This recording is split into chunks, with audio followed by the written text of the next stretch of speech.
So it's fair to say that currently, with no wins in 10 games, Chesterfield are struggling. They're just one place above the relegation zone in the National League, and with 2 relegations in the previous 2 years, there's a worrying pattern emerging. We're going to be looking into why this could be the case and why the season could potentially be bleak in this video. So let's wind the clock back to 2009, where Dave Allen came into the club as the owner and chairman. He said that he wanted to get to the Championship within 5 years. At this point, they were in League 2, and he wanted to get to the Championship within 5 years, debt-free. Now, they almost got this. Almost in 5 years. It was actually 6 years.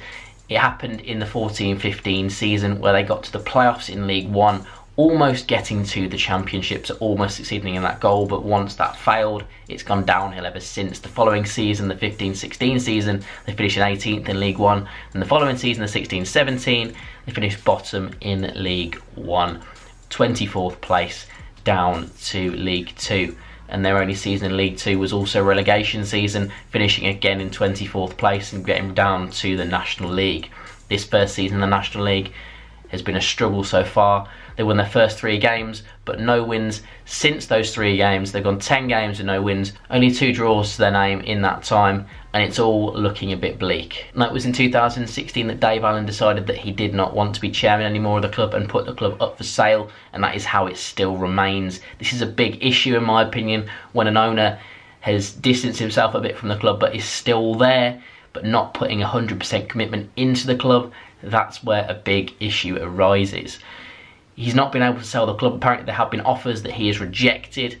So it's another club with ownership issues. It's a common theme, and it happens in so many cases, and it has a detrimental effect no matter how good your team is on the field. The ownership, if it's not right, nothing's going to work on the pitch. We've seen it in the past with the likes of Tranmere Rovers and Leyton Orient, both starting in League 1 and 2 years later ending up in non-league. And those 2 teams, when they get to non-league, initially they do actually struggle. Both teams in their first season, at the start of the first season, really struggled to adapt to life in the National League, because it's a totally different ball game to what is in the Football League. The style of football is slightly different, also the expectation, the crowds, it's all slightly different. And something else that comes along with the ownership problems is there's often a knee-jerk nature to managerial appointments and player movements.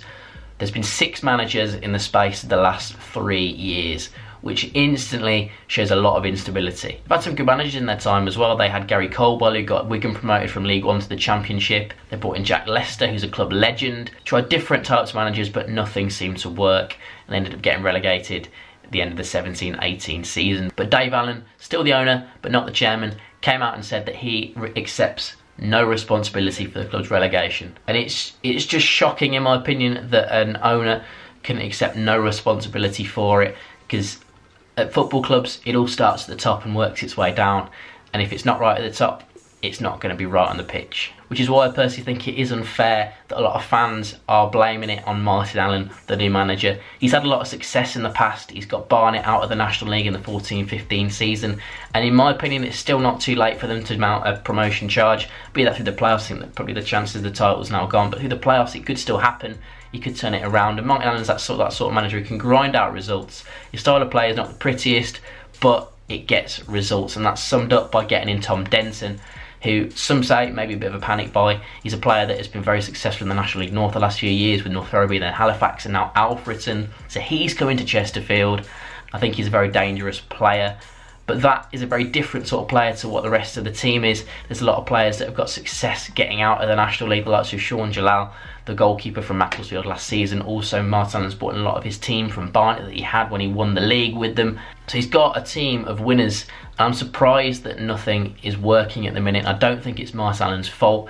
You could say that he's on borrowed time. He's gone 10 games without a win, which for a club with such big expectations as Chesterfield is surprising. But the negative momentum from the team coming from League 1 going right down to the National League is a real issue, because momentum happens negatively as it does positively. Teams come in from lower leagues getting back-to-back promotions.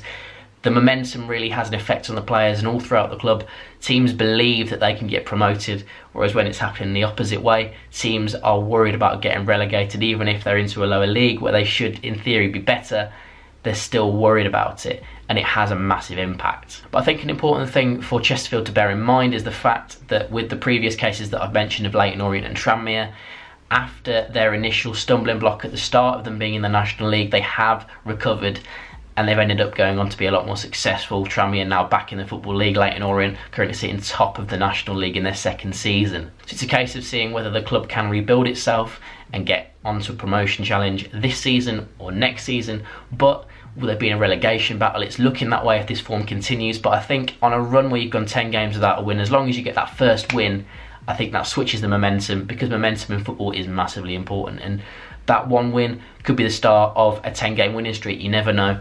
It's non-league, it's mental, anything can happen. But anyway, let me know in the comment section down below, what do you think of this whole situation? Do you think Chesterfield will sort themselves out and get into some sort of promotion challenge? Do you think they will be in a relegation battle this season? Do you think it's Morgan Allen's fault? Do you think it's Dave Allen's fault? I don't think there are any relation between those two guys, but if there is, let me know in the comment section down below. If you enjoyed this video, hit that like button and subscribe. Try to get to 10,000 subscribers by the end of the year. If you can help me get there, that would be awesome. But anyway, I hope to see you in the next video, and thanks for watching.